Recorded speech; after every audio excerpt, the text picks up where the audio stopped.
Friends, अगर कोई कहीं पे जॉब कर रहा है, मतलब सैलरीड कस्टमर है, तो उसके लिए होम लोन के लिए क्या डॉक्यूमेंट्स लगने वाले हैं वो हम इस वीडियो में देखने वाले हैं। तो चलिए फटाफट देख लेते हैं।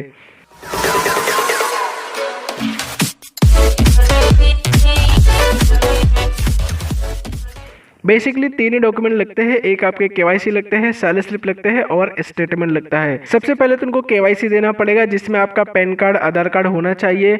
आधार कार्ड पे भी अगर परमानेंट एड्रेस है तो उसमें आपको करंट एड्रेस प्रूफ देना पड़ेगा जहाँ पे आप अभी रहते हैं। और आपको लेटेस्ट 3 मंथ का सैलरी स्लिप भी लग सकता है। अगर आप कोई पार्टनरशिप, प्रोप्राइटरशिप या फिर ऐसे और ऑर्गेनाइजेशन में काम कर रहे हैं जहाँ पे आपको सैलरी स्लिप नहीं मिलता है, तो वहाँ पे आप अपने ऑर्गेनाइजेशन को अप्रोच कीजिए कि वो आपको सैलरी सर्टिफिकेट प्रोवाइड करे।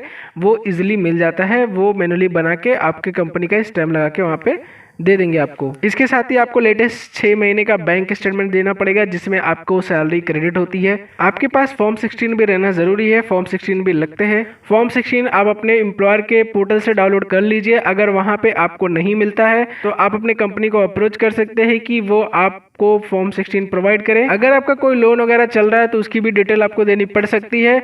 अगर वो लोन, अगर समझो आपका एक पर्सनल लोन चल रहा है और उसकी ईएमआई आपको सैलरी अकाउंट से ही जाती है, तब तो उसकी डिटेल नहीं देनी पड़ेगी, क्योंकि वो सैलरी अकाउंट से उसका ईएमआई ट्रैक कर सकते हैं। बट अगर आपके पर्सनल लोन की ईएमआई कोई दूसरे अकाउंट से जा रही है तो रीपेमेंट चेक करने के लिए आपको वो अकाउंट का स्टेटमेंट देना पड़ सकता है, या फिर आप जहां से भी वो पीएल लिए हुए हैं उसका आपको एसओए डाउनलोड करके देना पड़ सकता है। एसओए मतलब क्या होता है? एसओए मतलब स्टेटमेंट ऑफ अकाउंट होता है आपके पर्टिकुलर पीएल का, पर्सनल लोन का, या फिर कोई भी ऑब्लिगेशन अगर आप लिए हैं तो उसका एसओए रहता है।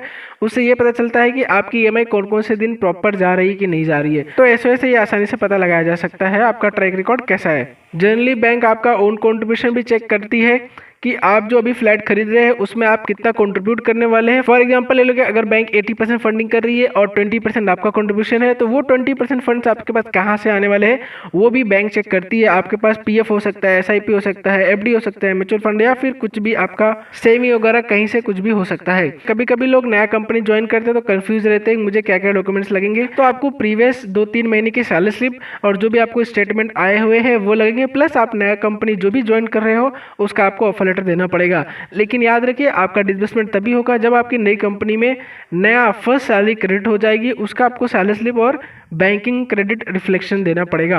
कभी कभी एक्सेप्शन केस में बैंक आईटीआर भी आपका मांगती है, तो लेटेस्ट 3 इयर्स का आपके पास आईटीआर होना चाहिए with competition balance sheet and profit and loss account. इसके साथ ही कुछ बेसिक डिटेल भी लगते हैं। जब भी आपका फाइल लॉगिन होता है तो उसके लिए आप जो भी बैंक के एग्जीक्यूटिव रहते हैं वो आपसे मांग सकते हैं, जैसे वो क्या आपका ऑफिस एड्रेस, अगर कोई, कभी कभी लोग न्यूली मैरिड रहते हैं, नाम वगैरह चेंज नहीं रहता है, तो उसमें आपका रिलेशनशिप प्रूफ भी लग सकता है।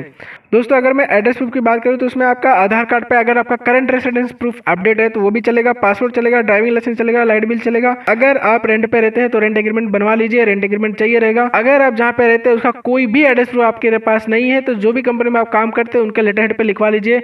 एम्प्लॉयर का लिखा हुआ लेटर हेड भी चलता है। तो ये है कुछ डॉक्यूमेंट जो एड्रेस प्रूफ के लिए काम करते हैं। इसके अलावा बैंक जनरली कोई भी documents as a address proof consider नहीं करता है, फिर भी आप एक बार अपने बैंकर से चेक करवा सकते हैं। आईडी प्रूफ में आपका पैन कार्ड, आधार कार्ड और एक पासपोर्ट साइज फोटो रहना चाहिए। तो दोस्तों, ये रहे कुछ बेसिक डॉक्यूमेंट। जब भी कोई सैलरीड बोरोवर होम लोन लेता है तो ये डॉक्यूमेंट्स आपको लगते हैं। अगर आपको कुछ डाउट और क्वेरी है तो प्लीज़ कमेंट जरूर कीजिए।